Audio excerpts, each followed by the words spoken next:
दूसरे का चित्र का नाम है आम्ल, ओकर बाद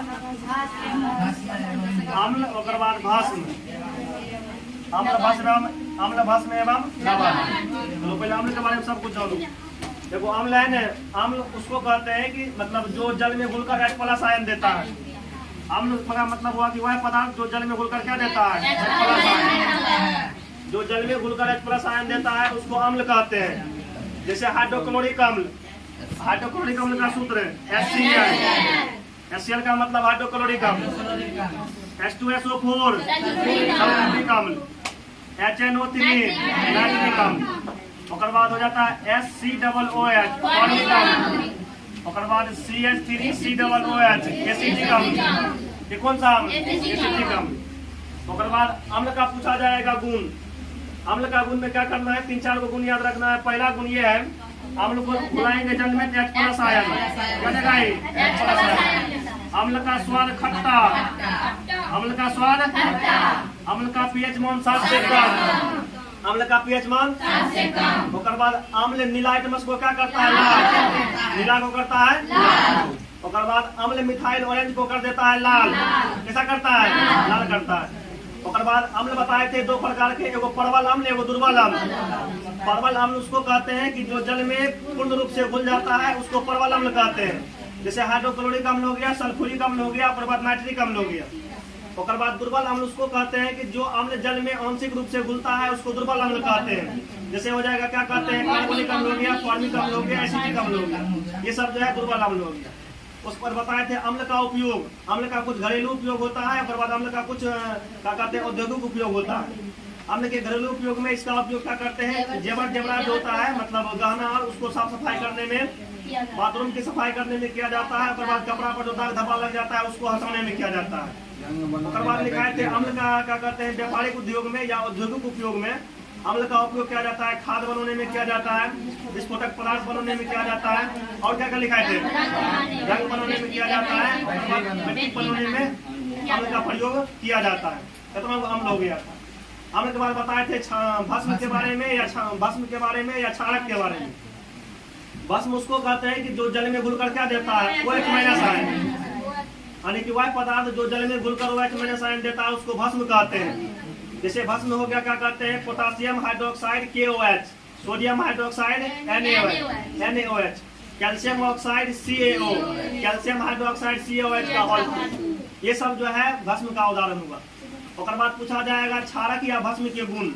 तो भस्म का पहला गुण ये होता है कि भस्म जल में घुलकर क्या देता है, OH- आयन। ओकर बाद भस्म का स्वाद जो होता है कड़वा या तीखा, कड़वा या तीखा। इसका pH मान 7 से अधिक, pH मान 7 से अधिक। और भस्म जो है लाल चमच को कैसा करता है, उसके बाद बताए थे दोनों में अंतर, अम्ल और भस्म में अंतर। तो अम्ल और भस्म में अंतर मतलब वही लिखना है कि अम्ल जो है जल में घुलकर H+ आयन देता है। और बाद भस्म जो होता है जल में घुलकर OH- आयन देता है। अम्ल का pH मान 7 से कम, भस्म का pH मान 7 से अधिक। और बाद अम्ल का स्वाद खट्टा, भस्म का स्वाद तीखा। अम्ल नीला चमच को लाल करता है, भस्म लाल को क्या करता है, नीला।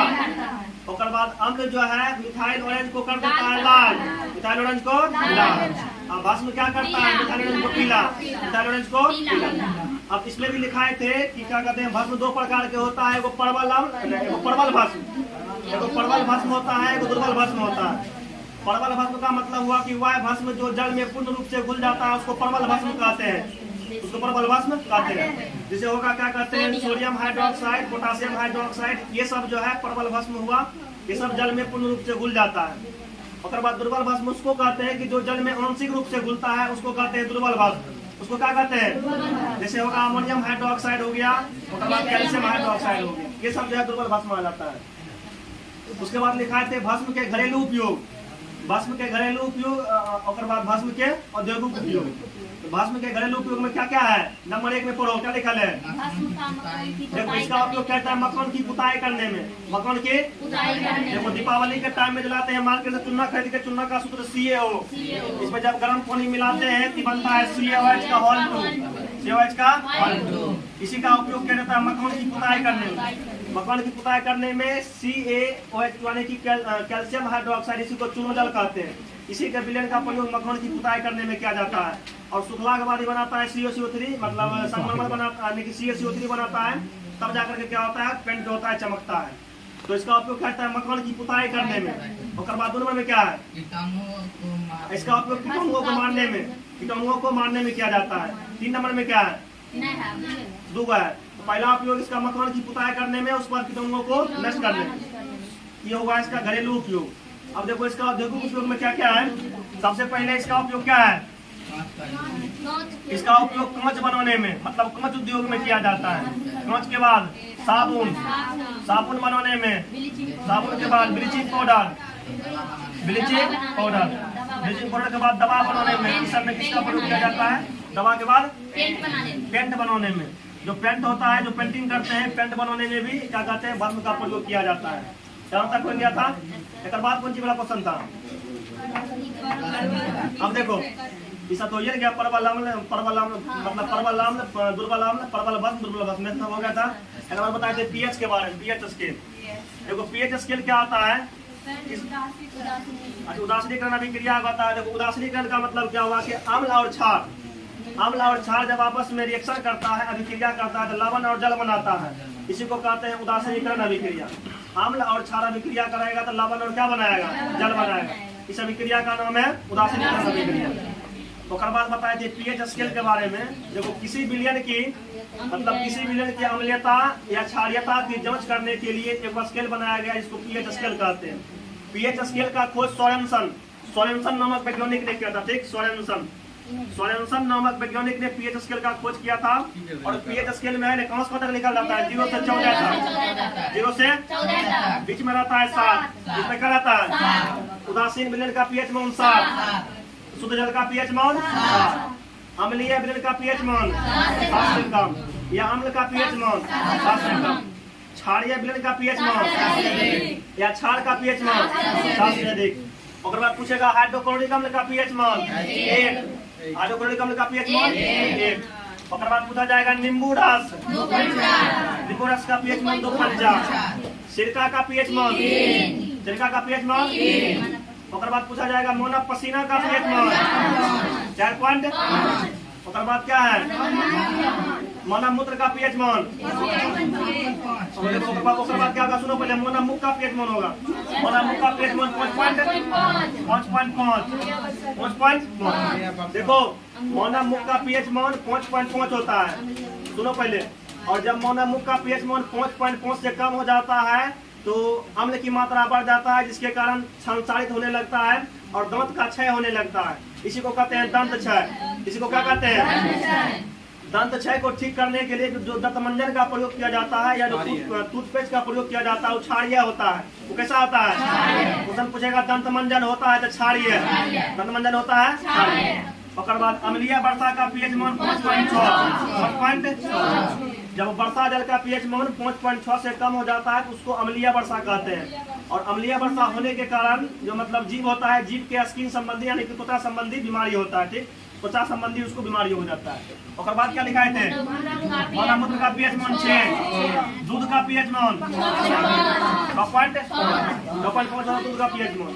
और बाद पूछा जाएगा आंसू का पीएच मान 7.3, मोनोरक्त का पीएच मान, मोनोरक्त का पीएच मान 7.4। एक बाद कोई भी भस्म रहेगा तो भस्म का पीएच मान कितना होता है, 7 से अधिक, 7 से अधिक। उसके बाद कुछ पदार्थ का नाम बताए थे जिनमें अम्ल पाया जाता है।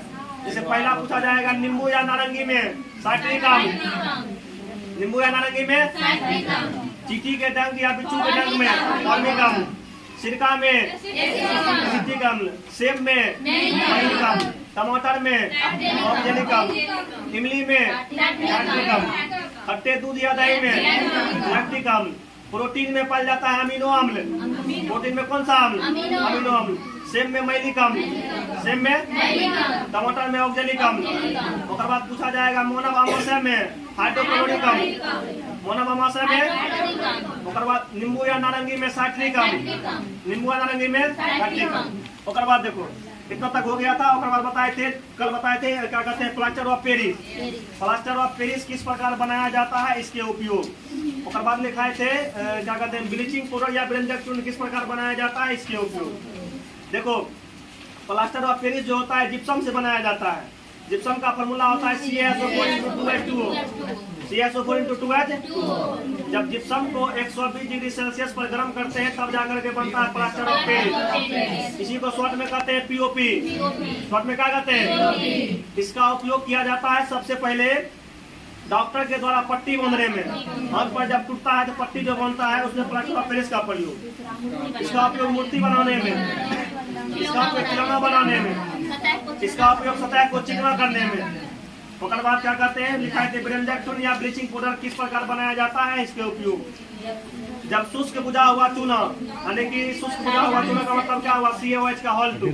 जब शुष्क बुझा हुआ चूना पर 40 डिग्री सेल्सियस पर क्लोरीन गैस प्रवाहित किया जाता है, व्यंजक चूर्ण बनता है। व्यंजक चूर्ण का उपयोग, पहला इसका उपयोग किया जाता है जल को शुद्धिकरण करने में। तालाब का पानी, कुआं का पानी गंदा हो जाता है तो उसमें डाल दिया जाता है ब्लीचिंग पाउडर, जरा शुद्ध हो जाता है। उसके बाद इसका उपयोग कपड़ा के व्यंजन में, उसके बाद कागज के व्यंजन में, उसके बाद कीटाणुनाशक के रूप में, ये सब में जो है ब्लीचिंग पाउडर या व्यंजक चूर्ण का प्रयोग किया जाता है। देखो व्यंजन का मतलब होता है रंगाई में, कपड़ा पर अलग अलग डिजाइन बनता है ना, लाल पीला हरा रंग के, मतलब डिजाइन करने में बनाया जाता, मतलब उसी को व्यंजन कहते हैं। जब पेपर आता है रंगीन पेपर, देखो जब रंगीन पेपर खरीदेगा तो सबका रंग होता है अलग अलग। व्यंजन का मतलब होता है रंगाई का। तो कपड़ा के व्यंजन में, उसके बाद कागज के व्यंजन में क्या कहते हैं ब्लीचिंग पाउडर या व्यंजक चूर्ण का प्रयोग किया जाता है। उसके बाद कभी कभी सब्जेक्टिव क्वेश्चन में पूछ जगह ऐसे करके CaOCl2 इसका नाम क्या है, इसी का नाम है व्यंजक चूर्ण। इसी का नाम क्या है, व्यंजक चूर्ण या ब्लीचिंग पाउडर। व्यंजक चूर्ण या ब्लीचिंग, बंद करो।